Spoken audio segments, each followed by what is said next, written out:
Here we are back for a Thoughtful Thursday, heading towards the back part of the week here, and we want to keep sharing on some things that we've been covering this week. And Kathy, I was wondering if I could ask you something. Sure. All right, so now that Father's Day is behind you, if you could go back to Saturday morning before you left for the mountains, what would you tell yourself?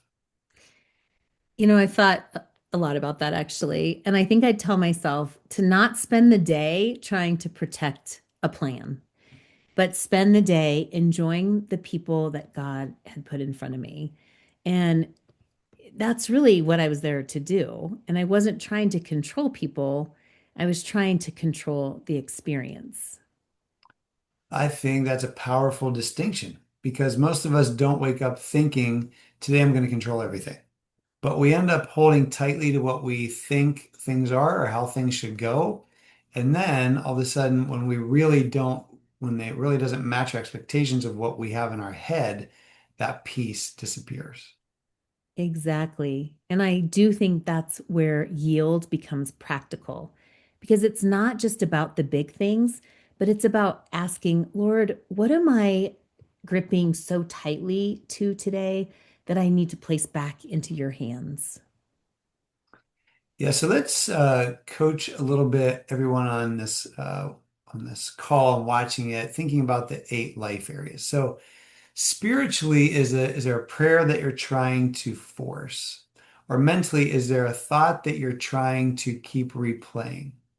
Physically, are you obsessed over an outcome instead of faithfully caring for yourself?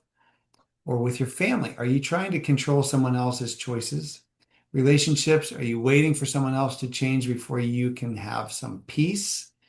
Or with your career, are you carrying somebody else's responsibilities today?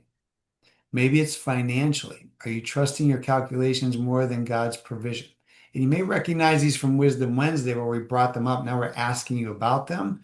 And even with your recreation, are you focused on making everything perfect or have you released all that and wanting to enjoy today? I love that. Yielding doesn't mean that we stop caring or stop trying, but it means that we stop carrying what God never asked us to carry. Yeah, so now I'd like to ask everyone watching this to do something with us, which is open your hands seriously right where you are and turn your palms upward. Now imagine placing that situation into God's hands. Maybe you're putting your child into God's hands, your marriage, your parents, your health, their health, your finances, your future. Whatever comes to your mind, don't pick it back up. Just leave it in God's hands. Yeah, so remember Psalm 37:5 says, commit your way to the Lord, trust in him, and he will act. Notice it doesn't say control until it works out. It says commit and then trust God. Yeah, I think that's what God was teaching me all weekend. The day I imagined was never guaranteed, but the day God gave me was a gift. And once I stopped trying to protect my expectations, I was finally free just to enjoy his presence, my family, and the memories that we were making.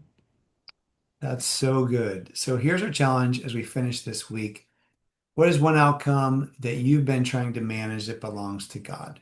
Write it down, pray over it, open your hands, and every time you're tempted to pick it back up, remember this.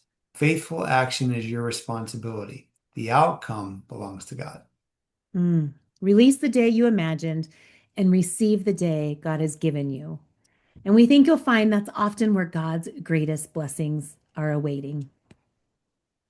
Have a great rest of your week. We'll have a little bit of fun on Fun Friday, but remember to turn it over and don't take it back. Bye.